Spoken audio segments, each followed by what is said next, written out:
नारी शक्ति वंदन अधिनियम 2023 इसके मुख्य प्रावधानों और भारतीय राजनीति में महिलाओं के प्रतिनिधित्व पर इसके प्रभाव की विवेचना कीजिए।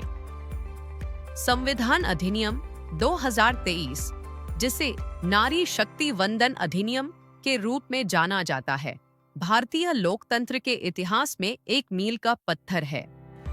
यह अधिनियम विधायी निकायों में महिलाओं की न्याय संगत भागीदारी सुनिश्चित करने की दिशा में एक क्रांतिकारी कदम है।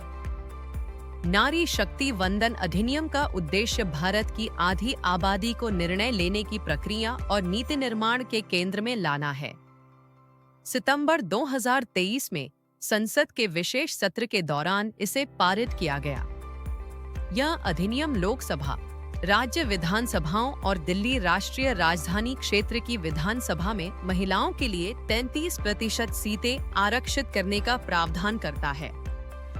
प्रतिनिधित्व में अंतराल: वर्तमान में लोकसभा में महिलाओं की संख्या लगभग 15% है, जबकि राज्य विधानसभाओं में यह औसत 9% से भी कम है। लैंगिक समानता: राजनीति में महिलाओं की कम भागीदारी को दूर कर लैंगिक न्याय सुनिश्चित करना।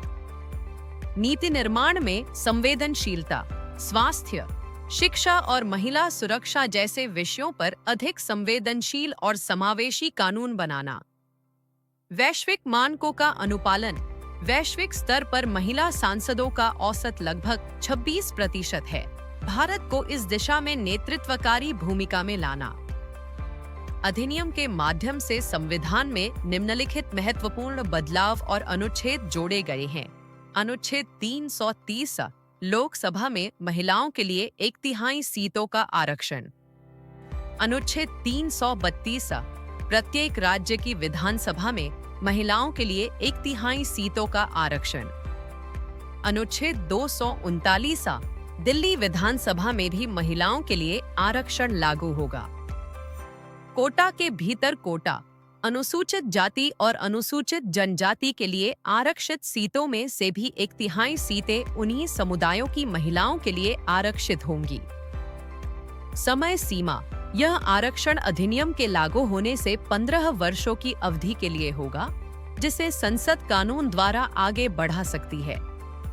सीटों का चक्रण: आरक्षित सीटों को प्रत्येक परिसीमन प्रक्रिया के बाद रोटेशन के आधार पर बदला जाएगा। अधिनियम के प्रभावी होने के लिए 2 प्रमुख शर्तें अनिवार्य है। जनगणना: अधिनियम के लागू होने के बाद होने वाली पहली जनगणना का प्रकाशन। परिसीमन: जनगणना के आंकड़ों के आधार पर निर्वाचन क्षेत्रों का पुनर्निर्धारण। नोट: इन शर्तों के कारण यह आरक्षण संभवतः 2029 के लोकसभा चुनावों से प्रभावी होगा। नारी शक्ति वंदन अधिनियम मात्र एक विधायी संशोधन नहीं, बल्कि सामाजिक राजनीतिक परिवर्तन का एक उपकरण है। हालांकि ओबीसी उपकोटे और कार्यान्वयन में देरी जैसी चुनौतियां विद्यमान है, लेकिन यह कानून महिला विकास से महिलाओं के नेतृत्व वाले विकास की ओर भारत के संक्रमण को दर्शाता है। इसकी सफलता राजनीतिक दलों की आंतरिक लोकतंत्र में सुधार और महिलाओं को प्रॉक्सी के बजाय स्वतंत्र नेता के रूप में स्वीकार करने पर निर्भर करेगी।